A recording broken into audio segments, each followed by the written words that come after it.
আসসালামু আলাইকুম।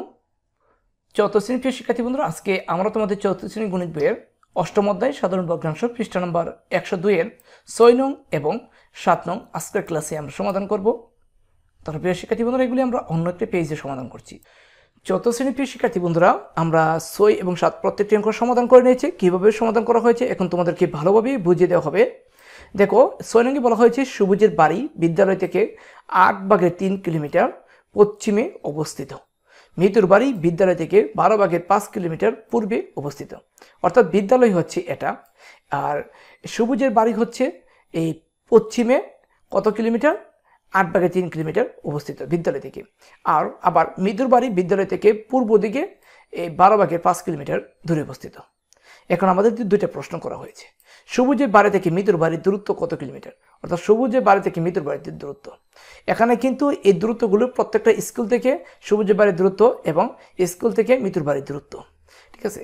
তাহলে এই সবুজের বাড়ির দূরত্বতে যদি আমরা, অর্থাৎ সবুজের বাড়ি থেকে মিতুর বাড়ির দূরত্ব কত কিলোমিটার সেটা যদি আমরা নির্ণয় করতে চাই, তাহলে সবুজের বাড়ি থেকে বিদ্যালয়ে আসতে কত কিলোমিটার, 8/3 কিলোমিটার লাগে। আবার বিদ্যালয় থেকে মিতুর বাড়ি যেতে লাগে 12/5 কিলোমিটার। তার মানে 8/3 এবং 12/5 এই দুইটা গ্যাপের সময় যদি, অর্থাৎ এই দূরত্ব যদি আমরা যোগ করি, তাহলে কিন্তু সবুজের বাড়ি থেকে মিতুর বাড়ির দূরত্বটা বেড়ে আসবে। আশা করি বুঝতে পারছো। আমরা সবুজের বাড়ি থেকে মিতুর বাড়ির দূরত্ব কত কিলোমিটার সেটা বের করব, ঠিক আছে। সমাধান: সবুজের বাড়ি থেকে মিতুর বাড়ির দূরত্ব আমরা দুটোটা যোগ করে নেব। 8/3 যোগ 12/5, 8 এবং 12 লসাগু হচ্ছে 24, ঠিক আছে। আমরা সেই লসাগুলো তোমাদেরকে দেখে দিচ্ছি যাতে খুব সহজে তোমরা অঙ্কগুলি বুঝতে পারো, ঠিক আছে, এবং নুরুদ্দিন একাডেমির সাথে থাকতে পারো। আমরা 2 দ্বারা এই 8কে ভাগ দিলে 4 দ্বিগুণে 8, 2 দ্বারা যদি 24কে ভাগ দিই তাহলে 12 দ্বিগুণে 24। আবার আমরা 2 দ্বারা যদি 4কে ভাগ দিই, 2 দ্বিগুণে 4, 6 দ্বিগুণে 12। আবার আমরা 2 দ্বারা যদি 2 এবং 6কে ভাগ দিই, 2 একে 2, 3 দ্বিগুণে 6, বাইরেগুলো গুণ করলে হবে 24। তাহলে আমরা এই প্রত্যেকটা নিচে 24 বসাবো, প্রথমে 24 বসাবো। তারপরে আমরা এই হর 8 দ্বারা 24কে ভাগ দিলে কত আসবে, 3 8 24, 3 দ্বারা 3 8 24, ফলাফল 3, 3 লবের সাথে গুণ করলে 3 এর সাথে 3 গুণ করলে 3 3 9, এই জন্য 9 বসাইছি। যোগ চিহ্ন বসবে, 24 বসাবো। এখন আমরা এই 12 দ্বারা 24কে ভাগ দিলে 12 দ্বিগুণে 24, 2 আসবে। 2 দ্বারা 5কে গুণ করলে 5 দ্বিগুণে 10, 24 24 বসাবো, ঠিক আছে। আর এই যেহেতু সম্ভর 9 আর 10 যোগ করলে হবে 19, অর্থাৎ কত কিলোমিটার সবুজের বাড়ি থেকে মিতুর বাড়ির দূরত্ব হচ্ছে 24/19 কিলোমিটার। দেখো প্রিয় শিক্ষার্থী বন্ধু, 2 নম্বর প্রশ্নটি বলা হয়েছে বিদ্যালয় থেকে কার বাড়ি নিকটবর্তী, সবুজ ও মিতুর বাড়ি থেকে বিদ্যালয়ের দূরত্ব পার্থক্য নির্ণয় করো। আমরা সেই প্রশ্ন সমাধানটি নিচে দেখে নিচ্ছি যে মাদ্রাসা থেকে কার বাড়ি নিকটবর্তী, সবুজ ও মিতুর বাড়ি থেকে মাদ্রাসার দূরত্বের পার্থক্য। প্রথমেই আমরা নির্ণয় করব কার বাড়ি নিকটবর্তী। সেজন্য আমরা 8/3 এবং 12/5কে সমঘর বিশিষ্ট ভগ্নাংশে রূপান্তর করব। সেক্ষেত্রে 8 এবং 12 লসাগু কিন্তু আমরা প্রথমে দেখছিলাম কি 24, 8কে 24 বানাতে হবে। তাহলে 8কে 24 বানাতে হলে 8কে 3 দ্বারা গুণ দিতে হবে, একই রকমভাবে 3কেও 3 দ্বারা গুণ দিতে হবে, তাহলে 24/9। 12কে 24 বানাতে হলে 2 দ্বারা গুণ দিতে হবে, তো এরকম লব 2কেও 2 দ্বারা, 5কেও 2 দ্বারা গুণ দিতে হবে। 12কে 2 দ্বারা গুণ দিলে 24, 5কে 2 দ্বারা গুণ দিলে 10, অর্থাৎ 24/10। যেহেতু আমরা জানি যে সমঘর বিশিষ্ট ভগ্নাংশের যার লব বড় সেটি বড় ভগ্নাংশ, তার মানে 24/9 থেকে 24/10 বড়, ঠিক আছে। তাহলে 8/3 থেকে 12/5 বড়। মাদ্রাসা থেকে 12/5 হচ্ছে সবুজের বাড়ি, মাদ্রাসা থেকে সবুজের বাড়ির নিকটবর্তী।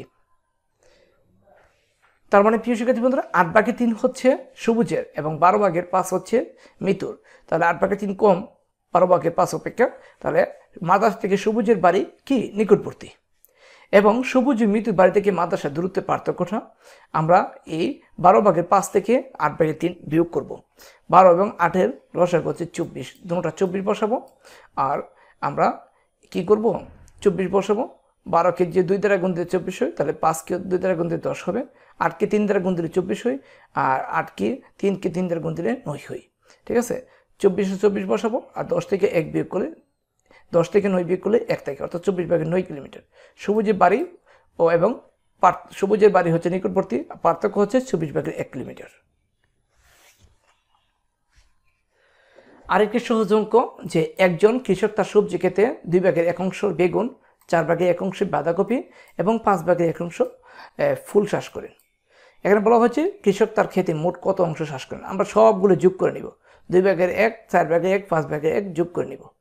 তাহলে আমরা যদি 2/1, 4/1, 5/1 যোগ করি, 2, 4, 5-এর লসাগু হচ্ছে 20। 2, 4, 5-এর লসাগু কত? 20। 2, 4 ও 5। আমরা এবার টান দিব, দিয়ে 2 দ্বারা ভাগ দিব। 2-কে 2, 2 দুগুণে 4, 2 দুগুণে 4 আর 5-এর 5। 4, 5 দুগুণে 10, 10 দুগুণে 20। আমরা হর 20 বসাবো টান দিয়ে।